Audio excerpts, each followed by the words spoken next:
नमस्कार दोस्तों, स्वागत है आपका हमारे यूट्यूब चैनल पर। और आज से हम जो आपका ग्रुप 5 का एग्ज़ाम हुआ है एमपी में, उसके क्वेश्चन पेपर आपको डिस्कस करेंगे और देखेंगे कि किस तरीके से सवाल पूछे जाते हैं। और जैसा कि हम पिछले बार के एग्ज़ाम से ही ये तो आइडिया लग गया था कि कैसे आपको लॉजिकल क्वेश्चन पूछे जाएंगे, और इस बार भी वैसे ही हुआ।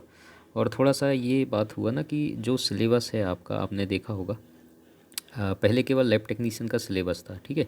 कायदे से अगर देखा जाए तो सिलेबस में चेंजेस करना चाहिए इनको। अगर केवल लैब टेक्नीशियन को शामिल नहीं किया गया है, अब जब सिलेबस की बात करेंगे उसमें बाकी लोगों को भी शामिल कर लिया गया है हमारे सिलेबस के अकॉर्डिंग, है ना। तो ये चीज़ तो चेंज करना चाहिए। अगर आप कहीं ना कहीं सवाल पूछ रहे हैं एनसीईआरटी लेवल के, कई सवाल आपको देखने को मिलेंगे जो कि आपके जूलॉजी बॉटनी से आप कह सकते हो, है ना। तो वहाँ से सवाल पूछे गए हैं, बेशक फिज़िक्स केमिस्ट्री नहीं पूछा है तो भी आपको जूलॉजी बॉटनी देखने को मिल जाता है। अभी हम डिस्कस करेंगे। तो कहीं ना कहीं इस चीज़ को अवगत कराना चाहिए ताकि स्टूडेंट क्या है उसके अकॉर्डिंग भी थोड़ा बहुत तैयारी कर सके, है ना। तो ये चीज़ है। बाकी जो लॉजिकल सवाल है जो आप प्रैक्टिकली लेबोरेटरीज में करते हैं, कुछ चीज़ें हो सकता है आपके सिलेबस में ना मिले, तो इस तरीके के सवाल भी आपको पूछा गया है जो आपने पढ़ाई के दौरान नहीं किया है, ये आप बोल सकते हैं। लेकिन ऐसा नहीं है, प्रैक्टिकली जब आप लेबोरेटरीज में, जैसे पहला सवाल आपको 26 नंबर देखने को मिल रहा है, the guideline which cover prevention of infection from all body fluids, है ना। तो ये जो चीज़ आपको देखने को मिल रहा है ना, प्रिवेंशन ऑफ इन्फेक्शन, है ना, कि इन्फेक्शन से कैसे हमें रोकथाम करना है, इसके लिए गाइडलाइन बनाया गया जाता है ना। तो अगर आप वर्ल्ड वाइड देखेंगे तो बहुत सारे लिटरेचर में आपको सीडीसी करके आपको एक लोगो देखने को मिलता है ना। सीडीसी का लोगो देखने को मिलता है आपको, centres for disease control and prevention इसको बोला जाता है ना।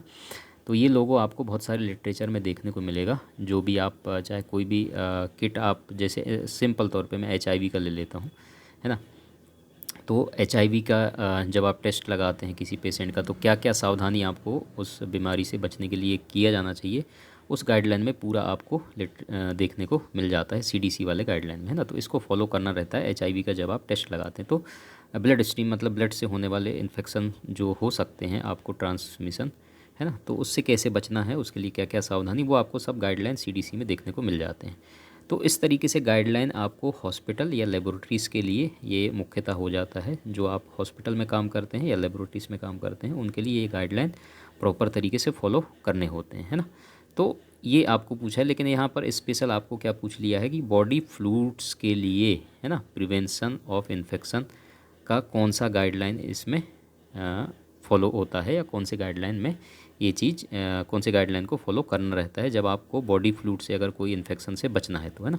तो प्रॉपर तरीके से यहाँ पर एसपी इसका करेक्ट आंसर आएगा, जो कि स्टैंडर्ड प्रिकॉशन होता है। स्टैंडर्ड प्रिकॉशन में आपके सारे बेसिक चीज़ें आ जाते हैं। अगर बॉडी फ्लूइड्स है, किसी बॉडी फ्लूइड से आप टेस्ट लगा रहे हैं, कुछ कर रहे हैं, तो उससे आपको कैसे बचाव होना है ना। तो सिंपल तौर पे है, जो हैंड हाइजीन होता है, जो आपको प्रॉपर तरीके से ग्लव्स पहनने हैं, है ना, फेस शील्ड पहनना है, मास्क पहनना है और एप्रॉन पहनना है, ये सारी चीज़ें आपको स्टैंडर्ड प्रिकॉशंस में आ जाता है। तो सिंपल आंसर इसका आपका स्टैंडर्ड प्रिकॉशंस हो जाता है ना। तो ये जो आपका स्टैंडर्ड प्रिकॉशन भी आपके यूनिवर्सल प्रिकॉशंस के थ्रू ही आ जाता है उसके अंडर में। तो ये यूनिवर्सल प्रिकॉशन इसका शॉर्ट फॉर्म। तो बहुत सारे तो ये तो कई बार नाम नहीं सुने हैं, शॉर्ट फॉर्म दे दिया है, तो ये एक दिक्कत वाली बात थी। अगर इसको फुल फॉर्म दे देता तो ज़्यादा बेहतर रहता मेरे ख्याल से, है ना। CSMLS दिया हुआ है यहाँ पर। तो ये जो आपका कैनेडियन जो society of medical laboratory science का गाइडलाइन रहता है, तो ये आपका है ना। CDC के बारे में मैंने आपको डिटेल में बता ही दिया, ठीक। तो ये सारी चीज़ें, तो करेक्ट आंसर आपका स्टैंडर्ड प्रिकॉशन के अंदर ये सारी चीज़ें आ जाता। तो देखो, अब ये चीज़ जो आप बोलोगे कि भाई आउट ऑफ सिलेबस है कुछ है, तो आउट ऑफ सिलेबस ऐसा कुछ नहीं है। गाइडलाइन है जिन्हें हमें फॉलो करना रहता है जब भी हम किसी भी लेबोरेटरीज़ में या हॉस्पिटल में किसी पेशेंट के साथ उसका ट्रीटमेंट करते हैं या उसका टेस्ट लगाते हैं किसी सैंपल के साथ। तो इन चीज़ों को हमें फॉलो करना रहता है। ये गाइडलाइन है। तो ये गाइडलाइन आप PDF आप गूगल में भी सर्च करेंगे तो आपको CDC का पूरा गाइडलाइन मिल जाएगा, है ना। डिटेल में आप देख सकते हैं, उसको पढ़ सकते हैं। जैसे यही गाइडलाइन वही उसी हिसाब से होगा ना, जैसे क्या बोलेंगे, जैसे WHO होता है ना, तो WHO बहुत अलग अलग डिसीज़ के लिए अलग अलग गाइडलाइन निकालता है, कैसे उसको ट्रीट करना है, कैसे हैंडल करना है। इसके अलावा वेस्ट मैनेजमेंट आप पढ़ते हो, है ना, लेबोरेटरीज़ में वेस्ट मैनेजमेंट पढ़ते हैं, तो वेस्ट मैनेजमेंट में भी बहुत सारी गाइडलाइन है। तो उनको प्रॉपर तरीके से पढ़ना होता है, वहाँ से भी सवाल बन सकते हैं। तो ये तो बेसिक चीज़ है, वेस्ट मैनेजमेंट तो पढ़ते ही हैं। तो ये चलो ठीक है, ये आंसर हो गया। तो ये एक क्वेश्चन था। अगला क्वेश्चन देखो, अब ये वाला क्वेश्चन है ना, देखो आप क्या पूछा है, which system recognized 5 kingdom of living thing, monera, bacteria, protista, fungi और प्लांटी, है ना। तो ये इसमें पूछा गया है, और एनिमेलिया। देखो 5 किंगडम आप लोग पढ़े हैं, है ना। तो इसमें आप 1 मिनट रुक जाएंगे। हाँ, अब देखो हमने 5 किंगडम तो पढ़े हैं, उसमें से सुपर किंगडम सिस्टम जो यहाँ पर दिया गया है, बहुत सारे लोग सुपर किंगडम्स की हैं। सुपर किंगडम्स जो आप पढ़ते हैं, है ना, तो मेन तो प्रोकैरियोटिक यूकैरियोटिक हम पढ़ते ही हैं। और इसमें सबसे ऊपर लेवल से जब हम स्टार्ट करते हैं, सबसे पहले क्या आता है, किंगडम आता है ना। ये पहले मैंने बताया भी है मेरे ख्याल से, जब मैं एप्लीकेशन पे पढ़ाया था। तो ये सारी चीज़ ये सुपर किंगडम में आते हैं, किंगडम, है ना। उसके बाद फाइलम आता है आपका, फिर क्लास आता है ना, फिर ऑर्डर आता है, फिर उसके बाद आपके फैमिली आते हैं, है ना, फिर उसके बाद स्पीसीज आता है। इस तरीके से आपने तो पढ़े होंगे, और कैसे नामकरण होता है वो भी मैंने डिटेल में आप लोगों को बता दिया था। ये तो बात की बात है, लेकिन ये 5 किंगडम, है ना, तो कौन से सिस्टम के अंतर्गत आता है, ये आपसे पूछा गया था, है, जो आपके मोनेरा, प्रोटिस्टा, फंगाई, प्लांट और एनिमिलिया। तो ये आपका जो आता है वेटकर्स सिस्टम जो दिया गया है यहाँ पर, है ना, तो ये इसके अंतर्गत आता है। ये आपका नाम, साइंटिस्ट के नाम जो है रॉबर्ट, है ना, वेटकर। तो 1969 या 60 के समथिंग है इसका 5 किंगडम दिया था। ये मुझे एग्जैक्ट याद नहीं है, एक बार आप देख लेना, है ना। तो उस साइंटिस्ट के नाम पर है, तो शॉर्ट में दिया गया है, ठीक है। तो ये वहाँ से सवाल पूछा गया है। तो एटलीस्ट कम से कम ये तो हमें बता दिया जाता कि भाई हम बॉटनी जूलॉजी 11-12 से भी पूछेंगे, तो थोड़ा सा क्या है, स्टूडेंट तैयारी कर लेता उस हिसाब से। तो ये भी सवाल आपका आपके उससे है ना। तो फिर भी हम देखो इसको हम नज़रअंदाज नहीं कर सकते, क्योंकि माइक्रोबायोलॉजी जब हम पढ़ते हैं तो एटलीस्ट माइक्रोबायोलॉजी में हमारा बैक्टीरिया आता है, फंगाई आता है ना, एनिमिलिया, हम ये सारी चीज़ें पढ़ते हैं। तो कहीं ना कहीं ये हमारे सब्जेक्ट या सिलेबस से रिलेटेड भी है। तो इसलिए हम हिस्ट्री थोड़ा बहुत हमें पता भी होना चाहिए। तो इस हिसाब से सवाल ठीक है, इसको हम गलत नहीं ठहराते, कोई दिक्कत नहीं है ना। अगला सवाल आपसे पूछा है, which terminology is semen analysis means all semen parameters are normal. तो सिंपल है, ये तो हमने अच्छे से पढ़ा है, और ये सवाल आपके सिलेबस से ही है। सीमेन एनालिसिस जब पढ़ते हैं तो नॉर्मो जो स्पर्मिया, इसका करेक्ट आंसर है, नॉर्मल है सारी चीज़ तो, है ना। एस्पर्मिया है जो स्पर्मिया, लिकोसाइटोस्पर्मिया, ये सब हम पढ़ चुके हैं, दोबारा रिपीट करने की ज़रूरत नहीं है ना। अब अगला सवाल आपसे पूछ रहा है question number 29, which are the molecular instrument through which genetic information is expressed, है ना। जेनेटिक इन्फॉर्मेशन जो है एक्सप्रेस्ड किसके द्वारा होता है, ये भी बहुत साधारण आंसर था। जो डीएनए होता है ना, इसमें आपके जेनेटिक मटेरियल्स जो है स्टोर रहते हैं, तो उसका ट्रांसमिशन आप सुने ही होंगे, mRNA, tRNA, है ना, ये सब नाम आप लोगों ने सुना होगा, बहुत अच्छे से नाम सुना होगा आप लोगों ने ये, है ना। तो आपका ये शॉर्ट में लिखते हैं tRNA, सॉरी। तो आपके प्रोटीन्स जो होते हैं सबसे इम्पोर्टेंट चीज़ें, है ना। तो ट्रांसमिशन जो होता है आपका इन्फॉर्मेशन का, एक्सप्रेस्ड किया जाता है प्रोटीन के थ्रू। तो ये आपका करेक्ट आंसर होगा। तो ये भी बहुत आसान था क्वेश्चन। चलिए अगला क्वेश्चन देख लेते हैं क्या पूछा है। यही आएगा ना, हाँ चलिए। Name the abnormalities of urinary volume is which urinary volume.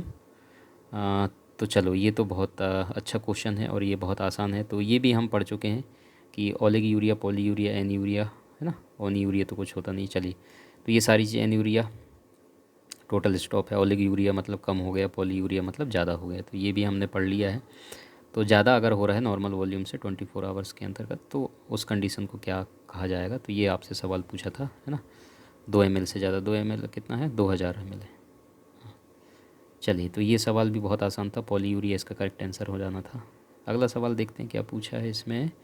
From the option given below which is not major size classes of carbohydrate, है ना। कार्बोहाइड्रेट क्लासिफिकेशन हमने बहुत अच्छे से पढ़ा है, जीनोम लाइफ साइंस में हमने पढ़ाया है, डिटेल में पढ़ाया है, लेकिन बहुत सिंपल पूछ लिया है इसमें। तो सवाल अगर आप ध्यान से समझते हैं तो नोट दिया है, कौन सा नहीं है ये पूछा है आपसे। तो नहीं को तो आसान से पहचान सकते हैं, पॉलीसेकेराइड, मोनोसेकेराइड, ओलिगोसेकेराइड, ये तो है ही है ना। तो ये आपके कार्बोहाइड्रेट की क्लासिफिकेशन में आते ही हैं। डाइसेकेराइड आपको नहीं दिया है इसमें ना, हाँ तो चलिए, ये भी बहुत आसान हो, क्वेश्चन नंबर सी, उसका ऑप्शन सी करेक्ट आंसर है। ये आपको क्वेश्चन पूछा है, थोड़ा सा डीप नहीं बोलूँगा ये। अगर आपने देखिए, समय कम होने के नाते क्या होता है, हम बहुत सारी चीज़ें पढ़ने से रह जाते हैं, लेकिन हमें ऐसा नहीं करना है, चीज़ों को बहुत डिटेल में पढ़ने की ज़रूरत होगी। ये आपको पूछा है लिपिड से, है ना। तो लिपिड के क्लासिफिकेशन तो आप पढ़ते हो, लेकिन कैटेगरी नहीं पढ़ते हो। ये सवाल आपको कैटेगरी से पूछा है ना। कहाँ से पूछा है भाई? कैटेगरी से, है ना। कैटेगरी से ये सवाल पूछा है। तो लिपिड की कैटेगरी जब आप पढ़ोगे तो उसमें बहुत सारी कैटेगरी आपको देखने को मिलता है ना। फैटी एसाइल्स, ठीक है, उसके एग्जांपल आपको देखने को मिल जाएगा, ध्यान से बाद में पढ़ना आप, है ना। उसके बाद आपके ग्लाइसेरोलिपिड, ये भी आपको देखने को मिलता है। फिर ग्लाइसेरो फॉस्फोलिपिड, आप नाम सुन लेना, है ना। स्फिंगोलिपिड्स, ये भी एक नाम आपको देखने को मिलता है। स्टेरॉल जो यहाँ पर दिया है ना, स्टेरॉल लिपिड्स।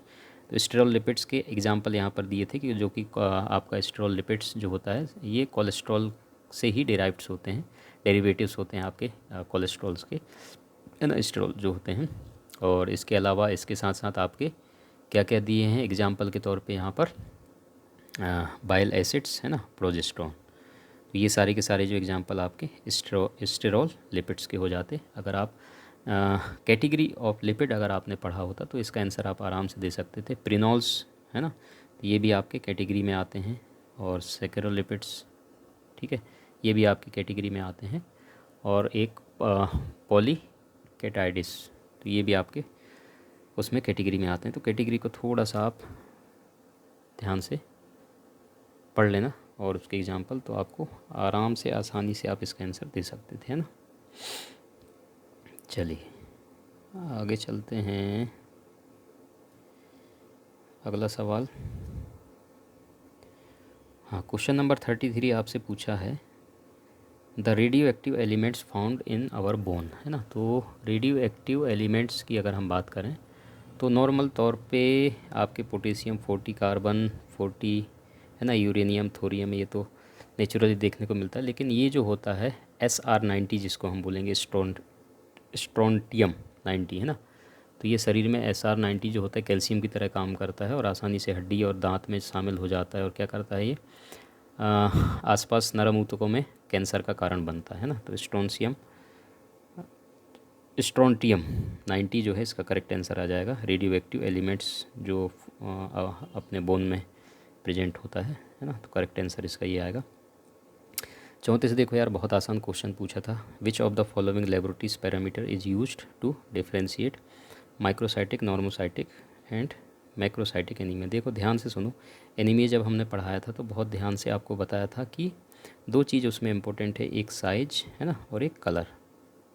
जब हम कलर की बात करते हैं, साइज की बात करते हैं तो उसमें MCV, है ना, और कलर की बात करते हैं तो MCHC, ठीक है, दो चीज़ें इंपॉर्टेंट हैं। अब यहाँ पर देखो पैरामीटर आपको पूछा है, यूज करेंगे डिफ्रेंशिएट करने के लिए, माइक्रोसाइटिक, है ना, साइटिक, साइटिक, तो ये सब साइज की बात कर रहे हैं। तो इसमें सबसे इंपॉर्टेंट चीज़ हो जाएगा कौन सा, MCV, है ना, कलर की बात की ही नहीं है। तो सिंपल इसका आंसर हो जाना था मीन कॉर्पस्कुलर वॉल्यूम, ठीक है। तो ये छोटी छोटी चीज़ें हैं, ध्यान देना रहता है आपको पढ़ने के दौरान जब पढ़ाते हैं टीचर, तो ये सारी चीज़। Which of the most abundant monosaccharide in nature, ये तो सिंपल है, 6 कार्बन शुगर डी ग्लूकोज, ये तो बहुत आसान था। हाँ, कैरेक्टरिस्टिक ऑफ ब्रायोफाइट्स एंथ्रेजॉइड्स, ये आपके प्लांट किंगडम से सवाल पूछा है ना, बॉटनी से आप कह सकते हो इसको, ये जो सवाल पूछा है। तो ये ब्रायोफाइट्स एंथ्रेजॉइड्स जो है ये प्लांट किंगडम जब आप पढ़ते हो, जिसमें आप एल्गी पढ़ते हो, है ना, और क्या क्या पढ़ते हो, ब्रायोफाइट्स, उसके बाद टेरिडोफाइट्स, स्पेलिंग क्या है इसकी, टेरिडोफाइट्स, ठीक है। उसके बाद क्या आता है, मैं भी भूल गया, जिम्नोस्पर्म, है ना, जिम्नोस्पर्म, और उसके बाद एंजियोस्पर्म, ये तो सब पढ़े होती है। ब्रायोफाइट्स, यहाँ से आपको सवाल पूछा है, ब्रायोफाइट्स एंथ्रोजॉइड्स से सवाल पूछा है ना। तो इसको भी आप डिटेल में पढ़ोगे तो इसमें बहुत सारी चीज़ें हैं जो कि गैमेटोफाइट्स होते हैं, है ना, स्पोरोफाइट्स, जो कि इसमें गैमेट्स पाए जाते हैं, स्पोर्स पाए जाते हैं, ये सारी चीज़ें आप इसको देखने को मिल जाएगा इसमें। और क्योंकि फर्टिलाइजेशन तो होना है ना, तभी जो है वो होगा। तो इसमें आप ब्रायोफाइट्स एंथ्रोजॉइड्स की जब आप बात करोगे तो इसमें आपके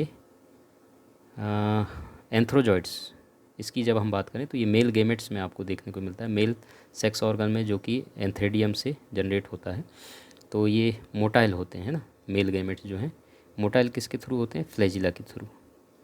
फ्लैजिला इसमें कितने प्रेजेंट होते हैं? 2 फ्लैजिला, है ना। उसके थ्रू मोटाइल होकर के ये फीमेल गेमेट्स तक जाते हैं और वहाँ फर्टिलाइज होकर के फिर इस तरीके से, है ना। तो 2 फ्लैजिला इसके अंदर प्रेजेंट होते हैं। तो वहाँ से ये सवाल उठा करके आपसे पूछा है, ठीक है। तो ब्रायोफाइट जब आप पढ़ोगे तो उसमें क्लासिफिकेशन आपको अलग अलग लिवर वर्ड्स और मॉसेस देखने को मिलेंगे। उसके एग्जाम्पल अलग अलग आप जब पढ़ेंगे तो वहाँ आपको मिल जाएगा। ये भी बहुत आसान सवाल था। What kind of machine is use test blood test करने के लिए? ऑटो एनालाइजर का इस्तेमाल करते हैं, है ना।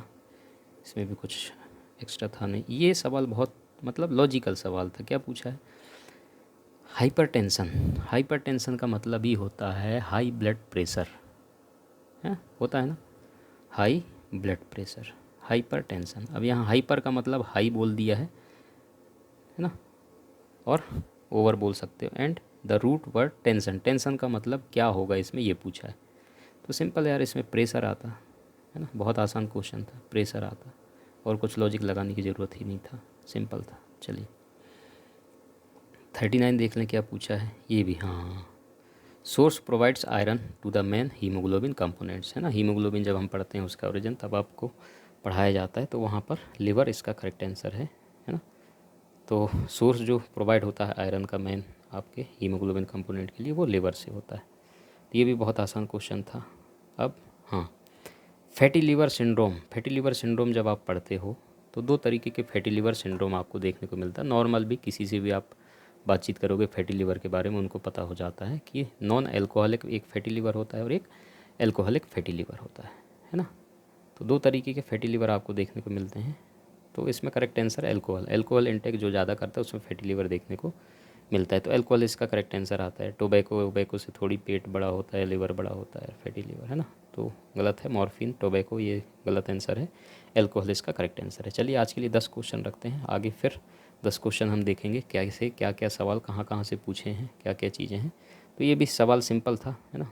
तो ये तो जनरल नॉलेज भी आप कह सकते हो, जनरल साइंस इसको कह सकते हो, ये वाला जो सवाल पूछा है, ठीक है। और लेबर डे मनाया जाता है, कौन सा डे मनाया जाता है, उसमें भी बहुत ज़ोर शोर से इसका प्रचार भी किया जाता है। फैटी लिवर के अलग अलग क्लास भी होते हैं, आप देखते होंगे, है ना। तो बहुत सारी चीज़ें इसमें आपको देखने को मिलता है। हेल्दी लिवर कैसा होता है, simple fatty liver, grade 1, grade 2, है ना। सिरोसिस, लास्ट स्टेज जो होता है इसका सिरोसिस कहलाता है। तो और NAFLD शॉर्ट में इसको बोलते हैं, नॉन एल्कोहलिक फैटी लिवर को, है ना। तो ये बस बाकी चीज़ें हैं, ये तो जनरल चीज़ें हैं। तो आगे फिर देखेंगे। चैनल पर बने रहिए, सब्सक्राइब करके रखिए, बेल आइकन दबा के रखिए, नोटिफिकेशन आपको मिलेगा। Thank you so much.